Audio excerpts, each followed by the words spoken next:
মনে পড়েছি মনে পড়েছি সিজুয়াই রয়েছি আমার দিদিটা তুলা তাকে আমায় স্মরণ করতে হবে। আর আমার দুঃখের কথা আমার দিদির কাছে যদি না বলি তাহলে যে আমার কাজ আর সমাধান হবে না। তাই দেরি না করি এই মূর্তি আমি আমার দিদিকে আমি স্মরণ করব। কোথায় দিদি? বুদ্ধি দিতে পারো দিদি, বুদ্ধির অধিকারী। তোমার বুদ্ধি তোর যাবে আমি জয় বিশুর। বুদ্ধি দিতে পারি বড় বুদ্ধির অধিকারী, আমার বুদ্ধিতে তোরে যাবে তুমি জয় বিশ্বহরি। পদ্মা তবু চরণে প্রণাম হয় দিদি গো। আশীর্বাদ করি তোমায়, এমনই কি বিপদে বলে আমায় তুমি স্মরণ করেছ গো দিদি। আজ আমার দুঃখের কথা যদি তোমার সামনে না বলি তাহলে কি করে বুঝবে বলো দিদি গো। পদ্মা আচ্ছা এমনই কি হয়েছে তোমার? কেন তোমার সে নয়নে জল? কেন একটিবার শুধু আমার কাছে তুমি প্রকাশ করো। জানো দিদি গো, আমার যে বুদ্ধি দিয়েছিলে হ্যাঁ, আজ আমি গিয়েছিলাম ওই চাঁদের কাছে। চাঁদের কাছে? সে চাঁদ আমায় কি করেছে জানো দিদি? কি করেছে তোমায়? বেশ দিদি গো, আজ আমার দুঃখের কথা তোমার সামনে আমি এক এক করে খুলে বলছি দিদি গো। বেশ পদ্মা, এমনই কি রয়েছে তোর দুঃখের কাহিনী এই মুহূর্তে আমার কাছে প্রকাশ কর। বেশ আমি তাই বলছি দিদি গো। ওই আমি কি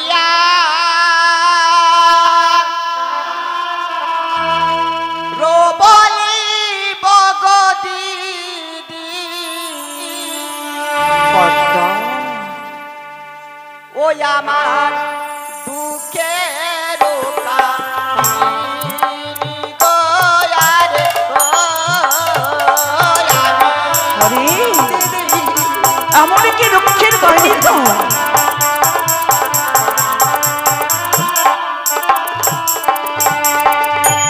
ওই আমি কি আরো বলিব গো দিদি দুঃখের কাহিনী গো আরে গো।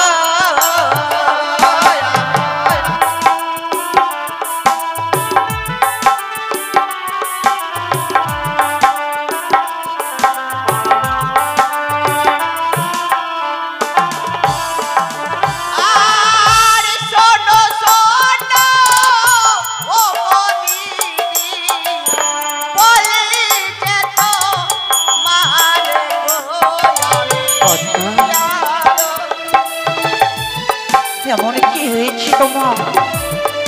শুধু এক এক করে সমস্ত আমার কাছে খুলে বল। আর শোনো শোনো ও গো দিদি আমার দুঃখের কাহিনী গো। দিদি গো, আমার দুঃখের কথা তোমার শুনে বলবো।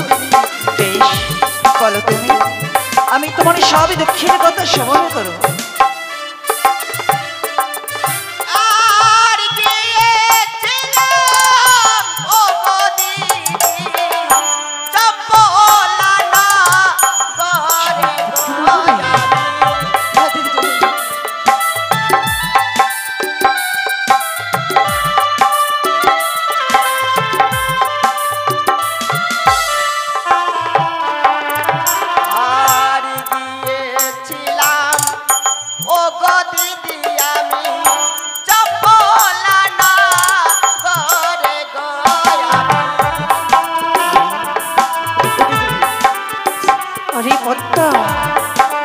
চম্পকি নগরী যে এমন কি হয়েছে তো?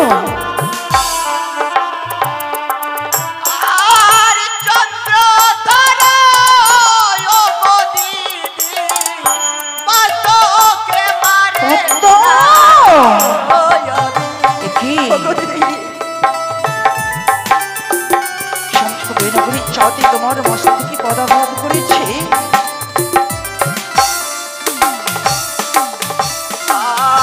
চন্দ্র ধরো ও গো দিদি আমার মস্তকে মারে লাথি গো।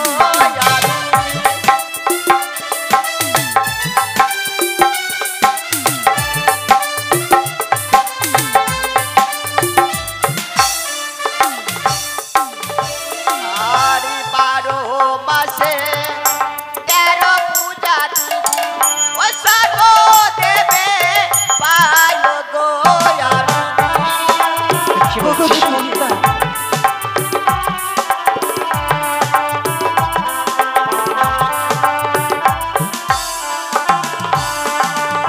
আর বারো মাসে 13 পূজা দিদি হ্যাঁ রে বোন। সর্বদেবে পায় গো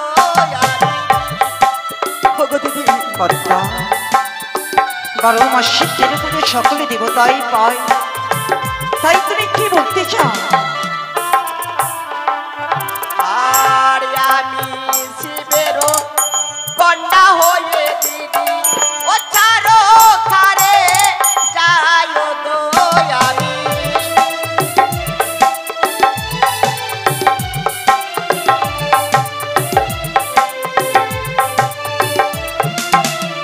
ওগো দিদি, পদ্মা, আর 12 মাসে 13 পূজা সর্বদেবী পাই, হ্যাঁ আমি শিবেরও কন্যা হয়ে কেন ছাড়ে কারে যাই দিদি? না, আচ্ছা শিবিরে কন্যা হয়ে কিছুতেই তোকে আমি সরকার হতে দিতে পারবো না।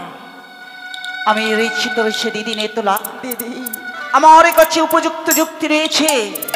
আমার এই বুদ্ধি অনুসারে যদি করতে পারিস কাজ, হতে পারবে দেবে বিশ্ব মহাঝরে বিশ্ব পূজিতা। দিদি তবে মা হতে গেলে তো না, মা হতে গেলে অনেকেই জ্বালা যন্ত্রণা সহ্য করতে হবে, তা সত্য সাথে ধিক্কার সহ্য করতে হবে, কি করে পুষ্পাঞ্জলি দিতে হবে। সাথী যখন তোমায় এসে অপমান করেছে, এই মুহূর্তে তোকে আমি উপযুক্ত বুদ্ধি দিব, তবে আমার চুক্তি মতে তোকে কাজ করতে হবে। বেশ দিদি, তাই বলো। আরে বিলম্ব নয়, এই মুহূর্তে তোর হংসরাতে নিয়ে ছুটে যেতে হবে তোমায় ইন্দ্রদেবের কাছে। ইন্দ্রদেবের কাছে রয়েছে সে অনিরুদ্ধ উষা, প্রত্যেকের দিনে নেই নৃত্য করে দেব সবার মাঝে।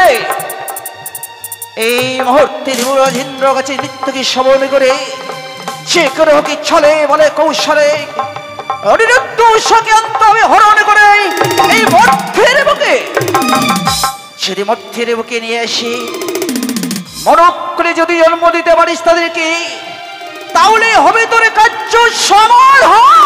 দিদি বা দিদি বা, আজকে দিনে তুমি আমার উপযুক্ত বুদ্ধি দিয়েছো, আমার প্রাণ ভরে আশীর্বাদ করো।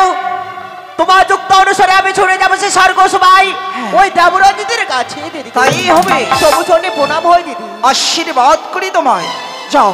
আরে বিলম্ব না করে চলে যাও তোমার হংসরাতে নিয়ে। ওই তো আর দিদি আমার সে উপযুক্ত বুদ্ধি দিয়েছে, তাই দেরি না করে এই মুহূর্তে আমি ছুটে যাবো সে স্বর্গ সবাই।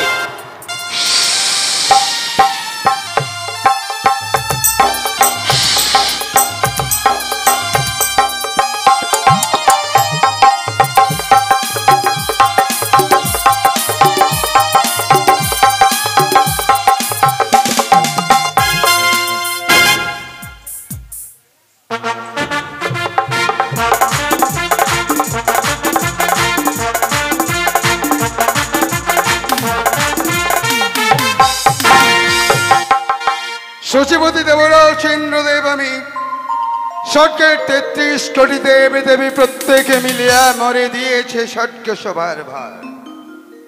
তাই তো আমার এই স্বর্গপুরীতে আমার সন্তান সমাজ স্বর্গের অপ্সরা অপ্সরী উষা অনিরুদ্ধ প্রতিনিয়ত আমার এই স্বর্গপুরীতে এসে নৃত্য গীত পরিবেশন করে তারা ফিরে যায় নিজালয়ে। প্রতিদিনের ন্যায় আজও কিছুক্ষণ পূর্বে উষা অনিরুদ্ধ তাদের নৃত্য গীত পরিবেশন করে ফিরে গেছে। ততক্ষণ 33 কোটি দেবী দেবী প্রত্যেকে মুগ্ধ হয়ে নিজ নিজ ধামে ফিরে গেছে। এতক্ষণে ক্লান্ত পরিশ্রান্ত অবসন্নে দেহ মনে উষা অনিরুদ্ধ তাদের নিজালয়ে বিশ্রামেরত আছে। ক্ষণিকের জন্য আমারও বিশ্রামের বড় প্রয়োজন, তাই আমিও কিছুক্ষণের জন্য বিশ্রামেরত হতে চাই।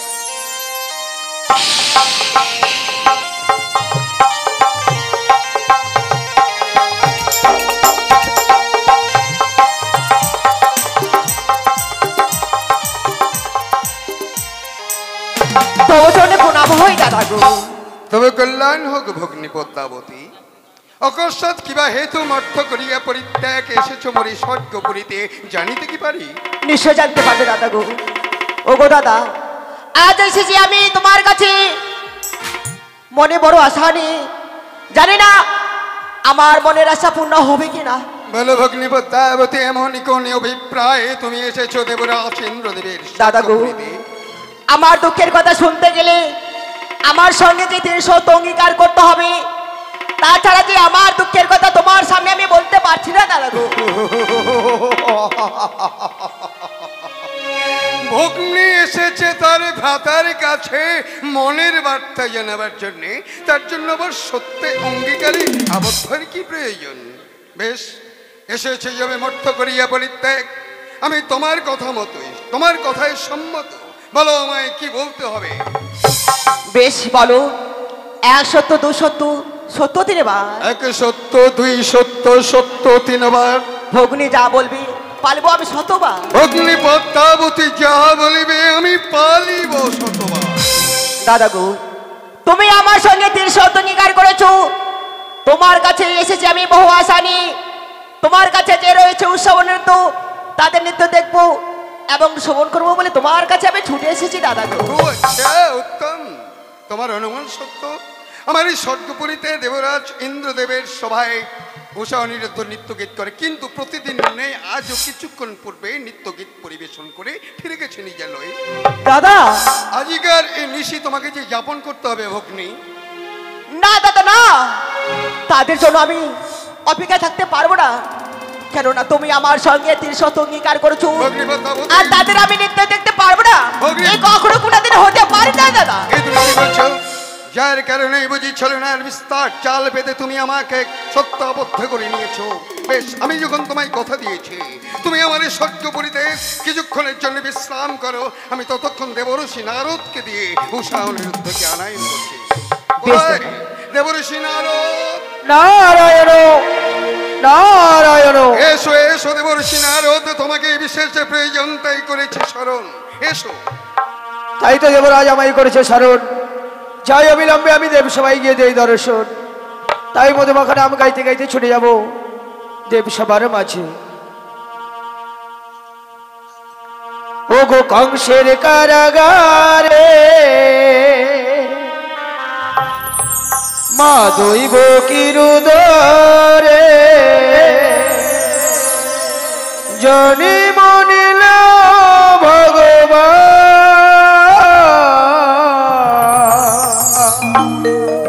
হরে কৃষ্ণ হরে রাম বলো হরে কৃষ্ণ হরে রাম।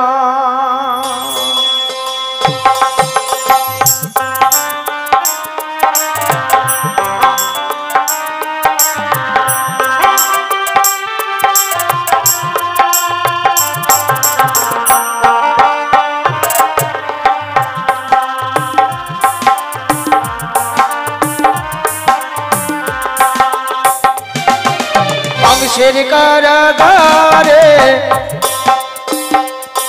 মা দৈব কিরুদরে, ওই কংসের কারাগারে মা দৈব কিরুদরে জনি মনিল ভগবান হরে কৃষ্ণ হরে রাম বলো হরে কৃষ্ণ হরে রাম।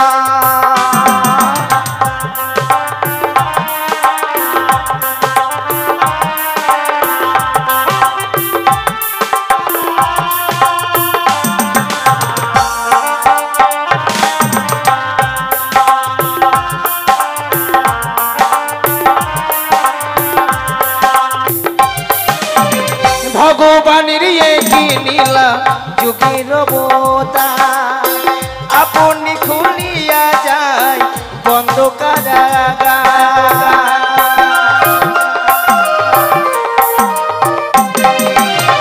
ভগবানের কি নীলা যুগের বোতা আপনি খুলিয়া যায় বন্ধ কারাগার।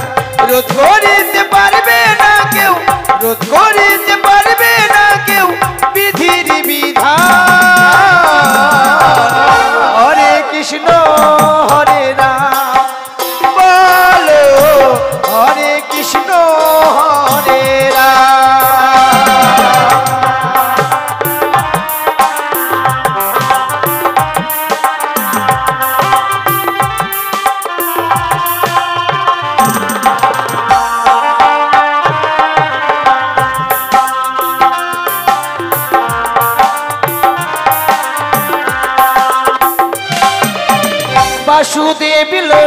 যায় মাথার উপরে, যমুনা পার হয়ে মা যশোদার ঘরে।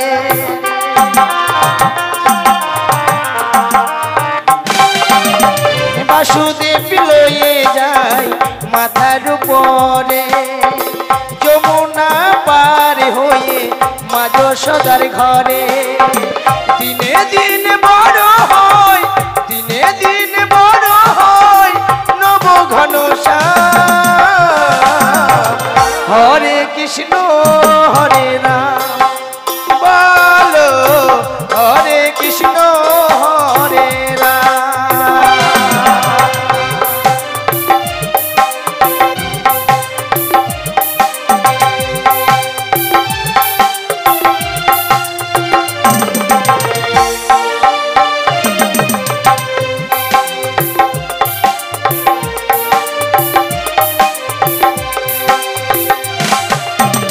বিজয় দিবর বলে কদম গাছে দিয়ে হেলা, রাধা নাম ধরে বাঁশিকে বাজাই দুবেলা।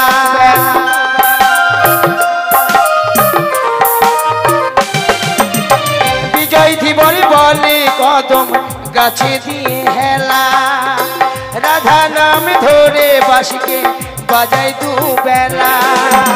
শ্রীমতী রাধা রানী, শ্রীমতী রাধা রানী করে অভিমান।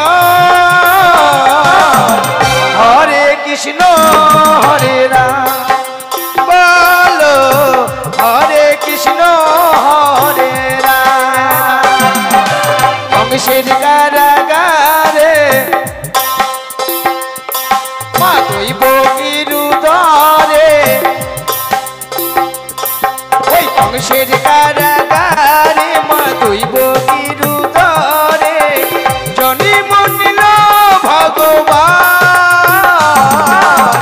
হরে কৃষ্ণ হরে রাম, বলো হরে কৃষ্ণ হরে রাম, বলো হরে কৃষ্ণ হরে রাম, বলো হরে কৃষ্ণ হরে রাম।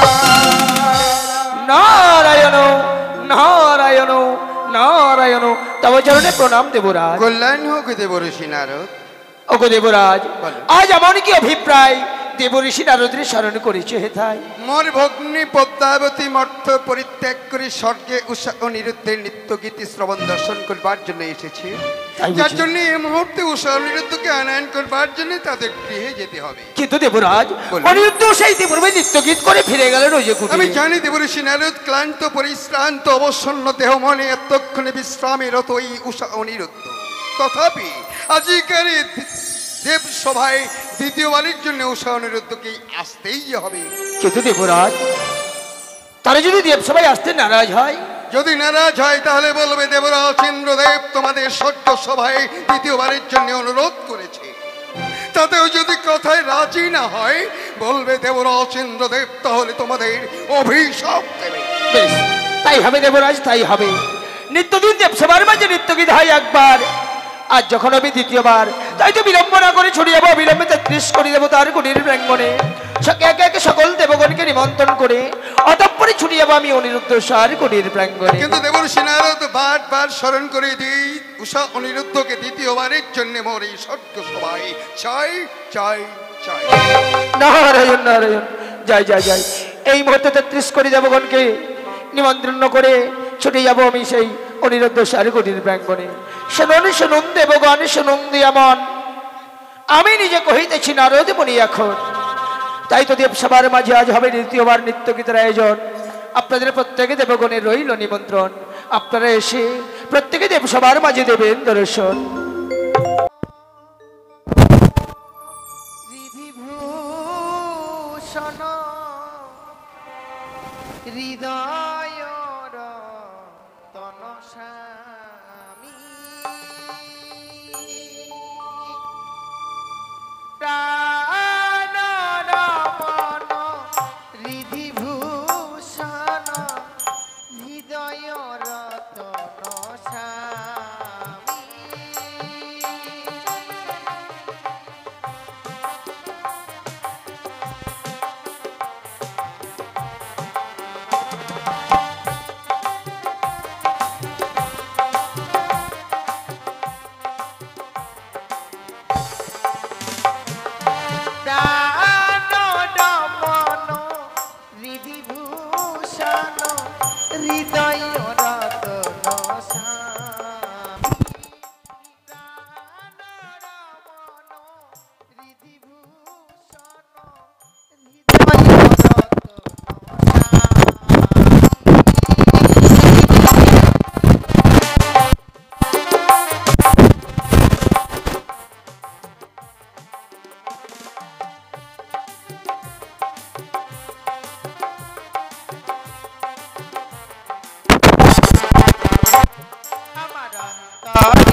দাসী হইয়া থাকি জনমে জনমে আমি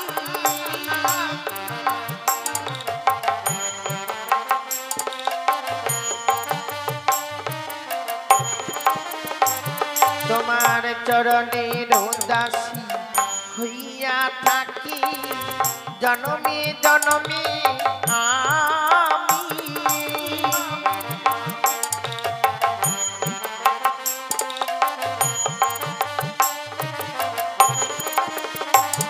ওগো জীবন মরণে থাকিব দুজনে ও বয়ান্তর যাবি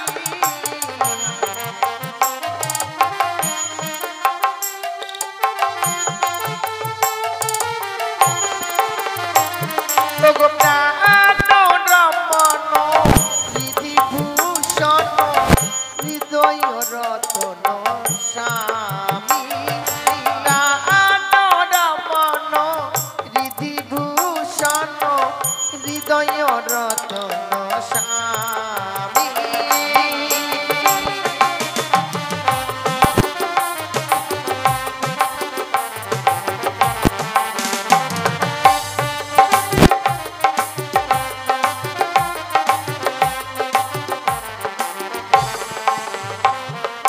প্রাণ রমণ বিধিভূষণ হৃদয় রতন স্বামী প্রাণ রমণ বিধিভূষণ হৃদয় রতন স্বামী প্রাণ রমণ বিধিভূষণ হৃদয় রতন স্বামী প্রাণ রমণ বিধিভূষণ হৃদয় রতন স্বামী নারায়ণ নারায়ণ নারায়ণ। ওই তো সে দেখা যায় অনিরুদ্ধ সারগুড়ির প্রাঙ্গণ। তাই তো আমি একটিবার উচ্চস্বরে অনিরুদ্ধকে ডাকবো। যদি আমার ডাক অনিরুদ্ধ শুনতে পাই নিশ্চয়ই আমার ডাকে সাড়া দেবে। তাই আমি একটিবার ডেকে দেখি। অনিরুদ্ধ, উষা, অনিরুদ্ধ। কে যেন কুটির প্রাঙ্গণের বাইরেও তো অনিরুদ্ধ বলে ডাকে। এই অসময় আবার কে হতে পারে? না না না, আমি শুনেছি অতিথি যদি বৈমুখ হয়ে যায় গৃহের নাকি অকন্যা নেবে আসে। যাই যাই, এই মুহূর্তে দ্বারমুক্ত করে দেখি। এত বিলম্ব করি? নারায়ণ নারায়ণ নারায়ণ। আপনার চরণে প্রণাম জানাই মণিবর। করি আশীর্বাদ, হাও চিরসুখী। জানি দেখি পারি কিভাবে অভিপ্রায় এসেছে এই অসময়ে কুটির প্রাঙ্গণে। অসময়ে এসেছি বলে তুমি তো অবাক হয়ে গেছো। কিন্তু জানো নি, আমি অকারণে অযথা কোথাও আসি না। আজ তোমাদের কুটির প্রাঙ্গণে হন্তদন্ত হয়ে ছুটে এসেছি। কেন জানো? কেন মণিবর? পুনরায় তোমাকে নিমন্ত্রণ করার জন্য। নিমন্ত্রণ? হ্যাঁ, আপনার কথা আমি কিছু বুঝতে পেলাম। জানি না, আমি জানি না। তোমাদের নৃত্যগীত শ্রবণ দর্শন করার জন্য মর্তধাম হইতে ছুটে এসেছে নতুন অতিথি। তাই? হ্যাঁ, সে বায়নাও ধরেছে যে তোমাদের নৃত্য পরিদর্শন করবে এবং গীত শ্রবণ করবে বলে। মণিবর, এ কি বলছেন আপনি? হ্যাঁ, তাই তো দেবরাজের আদেশে এই মুহূর্তে তোমার উষাকে সাথে নিয়ে যেতে হবে পবিত্র দেবসভার মাঝে। আপনি তো জানেন একবার নৃত্য করবার পর দ্বিতীয়বার নৃত্য করা আমাদের পক্ষে অসম্ভব। এই ক্লান্ত শরীর নিয়ে পুনর্বার ওই ইন্দ্র সবাই গিয়ে আমরা নৃত্য করতে পারবো না মণিবর, পারবো না। অনিরুদ্ধ, তাই তো তোমাদের হয়ে আমি দেবরাজের কাছে করজোরে করেছিলাম মিনতি। দেবরাজ বলেছিলাম প্রতি উত্তরে কি বলেছেন? তোমরা যদি আজকের দিনে স্বেচ্ছায় না যাও ওই পবিত্র দেবসভায়, তাহলে নাকি পবিত্র দেবসভা হইতে ওই দেবরাজ ইন্দ্র করবে চরম অভিশাপ। কি বলছেন মণিবর? স্বেচ্ছায় যদি না যায় ওই দেবসভায় দেবরাজ ইন্দ্র আমাদেরকে অভিশাপ দেবে। সত্যি অভিশাপের কথা শুনলে প্রাণে বড় ভয় হয়। কেননা এর আগে আমরা এক এক করে দুইটি বার অভিশাপ পেয়েছি। তো তাই দেবরাজ ইন্দ্র যখন এত বড় কথা বলতে পেরেছেন, জান মণিবর এই স্থানে আর বিলম্ব করবেন না। ছুটে যান ইন্দ্র সবাই গিয়ে বার্তা জানান। প্রত্যহ আমি উষাকে যেমনি ভাবে নিয়ে যাই ওই ইন্দ্র সবাই আজকের দিনও যতই কষ্ট হোক না কেন আমরা ইন্দ্র সভাতে যাব। বেশ, তাই হবে অনি, তাই হবে। আমি যাই, ক্ষণিক সময় তোমাদের এই দেবরাজকে বুঝিয়ে রাখবো, বিলম্ব করো না যেন। আসি। নারায়ণ নারায়ণ না। একই করলাম, একই করলাম আমি। আজকের দিনে যেন উষার কাছে না জেনে আমি মণিবরকে কথা দিয়ে ফেলেছি গো। না জানি উষা ক্লান্ত হয়ে পড়েছে বলে বিশ্রামে গিয়ে নিদ্রায় মগ্ন হয়ে পড়েছে। কিন্তু না না না, আমি মণিবরকে যে কথা দিয়েছি উষার নিদ্রা আমাকে ভাঙাতেই হবে, যেই করে হোক না কেন। যাই যাই, এই মুহূর্তে আমি উষাকে গিয়ে আমি জাগিয়ে তুলি। উষা, উষা বলি, ও উষা। কে? না,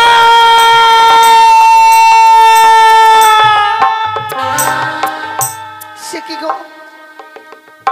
এভাবে তো কোনোদিনও তুমি আমায় কাছে ঘুমিয়ে জাগিয়ে দাও না। আজকে কি আমি ঘুমের ঘরে তোমার কাছে কোনো অপরাধ করেছি প্রভু? উষা, কেন তুমি এভাবে আমায় কাছে ঘুমিয়ে জাগিয়ে দিলে? অপরাধ তুমি করোনি, হয়তো আমি অপরাধ করে ফেলেছি গো। সে কি বলছো প্রভু? জানো উষা, জানো যুগলে যখন বিশ্রামে যাই আমরা, বিশ্রামে গিয়ে তুমি নিদ্রায় মগ্ন হয়ে পড়েছিলে। হঠাৎ করে যেন কুটির প্রাঙ্গণের বাইরে হতে কে যেন ডাক দেয়। দ্বার মুক্ত করে দেখলাম অন্য কেউ নয়, কে এসেছিল জানো? কে? মণিবর। মণিবর? মণিবর এসে কি বলে গেছে জানো? কি গো? প্রত্যেক দিন যেমনি ভাবে আমরা নৃত্য করতে যাই ইন্দ্র সভায়, আজকের দিনেও নাকি এক্ষুনি এই মুহূর্তে তোমাকে নিয়ে যেতে হবে আমাকে ওই ইন্দ্র সভাতে। ওগো, কিছু সময় পূর্বে যে ওই সবাইতে নৃত্য গীত করে এসেছি, কি করে যাই আমার এই ক্লান্ত শরীর নিয়ে? তুমি তো জানো প্রভু, ক্লান্ত শরীর নিয়ে স্বর্গসভার মাঝে নৃত্য গীত করে ওই ৩৩ কোটি দেবতার মনকে জয় করা যায় না। আমি বলেছিলাম উষা আমরা ক্লান্ত, কিন্তু দেবরাজ ইন্দ্র প্রতি উত্তরে কি বলে পাঠিয়েছে জানো? স্বেচ্ছায় যদি না যায় দেবরাজ ইন্দ্র নারাজ হয়ে আমাদেরকে অভিশাপ দেবে। না, এ কখনো হতে পারে না। যে দেবরাজ আমাদেরকে পুত্র কন্যার সম ভালোবাসে, আজকে দিনে যেতে নারাজ হলে আমাদেরকে অভিশাপ করবে। তুমি হয়তো ভুল ভাবছো গো। তবে যদি তাই হয়, যেই দেবরাজকে আমরা পিতৃ আসনে বসিয়েছি, আমাদের কারণে দেবরাজের উঁচু মস্তকটুকু নিচু হয়ে যাক আমরা কখনো চাইবো না। তাই চলো গো, আমাদের যতই কষ্ট হোক না কেন আমরা ওই ইন্দ্র সভাতে যাই। জানো প্রভু, কেন যেতে চাইছেন ওই স্বর্গসভার মাঝে? কেন উষা? বিশ্রাম করতে গিয়ে ঘুমিয়ে পড়েছিলাম গো। ঘুমের ঘরে যে আমি অমঙ্গলের স্বপ্ন দেখেছি প্রভু। স্বপ্ন দেখবার পর মন চাই না ছুটে যাই ওই স্বর্গসভার মাঝে। এ কি বলছো তুমি? বিশ্রামে গিয়ে স্বপ্ন দেখেছো? ওগো বলো না, এমন কি স্বপ্ন দেখেছো তুমি? ও বলি ওগো,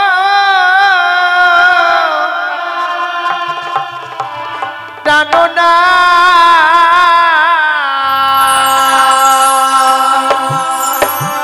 উষা, ওই আমি কি অমঙ্গ হেরিলাম নয়নে।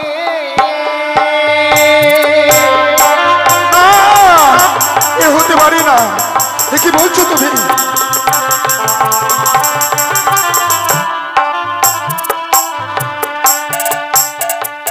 ও নাথ গো,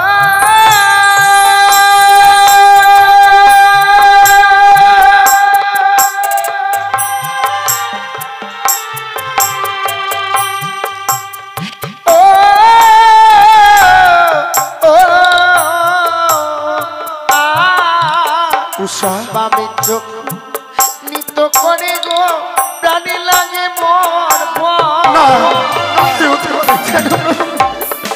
এ হতে পারে না গো।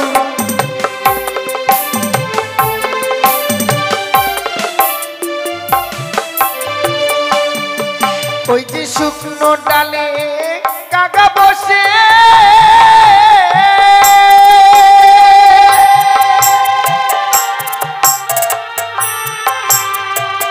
ও কানো না ডাকে কাকা রবে।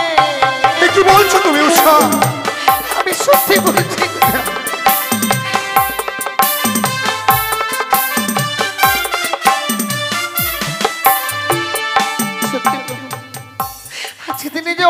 স্বপ্ন দেখেছি। স্বপ্ন দেখবার পর মন চাই না ছুটে যাই স্বর্গ সবার মাঝে নৃত্য গীত করতে। আমি জানি উষা, তুমি স্বপ্ন দেখবার পর যেতে চাইছো না, কিন্তু একটি কথা জানো, স্বপ্ন যেমন স্বপ্নের মতো আসে, আমার স্বপ্নের মতো চলে যায়। স্বপ্ন কোনোদিন এই কঠিন বাস্তবে পরিণত হয় না গো। তাই তোমার স্বপ্নের কথা দূরে রেখে মনিবরকে যখন আমি কথা দিয়ে ফেলেছি, চলো না একটিবারের জন্য যাই আমরা ওই ইন্দ্র সভাতে। নাথ গো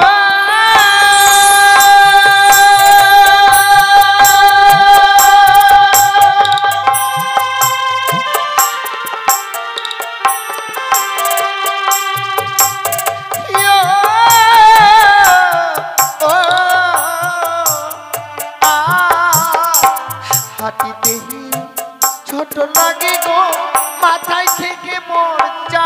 উষা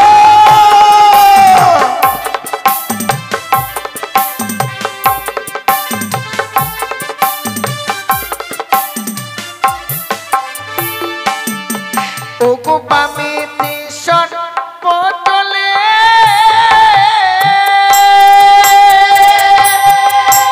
কি বলছো তুমি? ও প্রাণনা দক্ষিণে সিংহা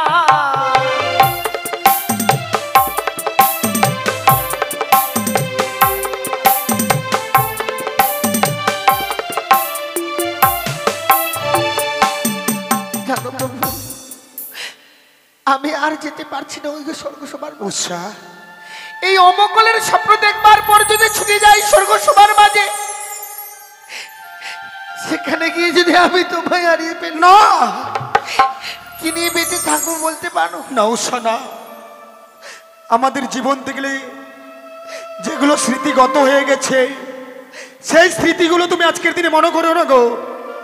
আমি বুঝতে পারছি তোমার স্বপ্নের কথা, আমি বুঝতে পারছি তোমার মনের বেদনা, কিন্তু স্বপ্ন দেখে ভুলে গেছো আমাদের জন্ম পরিচয়। সে কি বলছো প্রভু? কি এমন পরিচয় রয়েছে? ও গো, বাম রাজার কন্যা তুমি, নাম তোমার উষাবতী। ও গো, কামদেবের পুত্র আমি, শ্রীকৃষ্ণের নাতি। স্বয়ং ভগবান শ্রীকৃষ্ণ আমার হচ্ছে দাদু। এক এক করে 33 করে দেবতার সম্মুখে নৃত্য করবার পর দেবতারা যে আশীর্বাদ দেবে, তাদের আশীর্বাদে আমাদের দাম্পত্য জীবনখানা সুখীময় হবে। সত্যি প্রভু, এত বড় পরিচয় নিয়ে স্বর্গসভার মাঝে বেঁচে রয়েছি।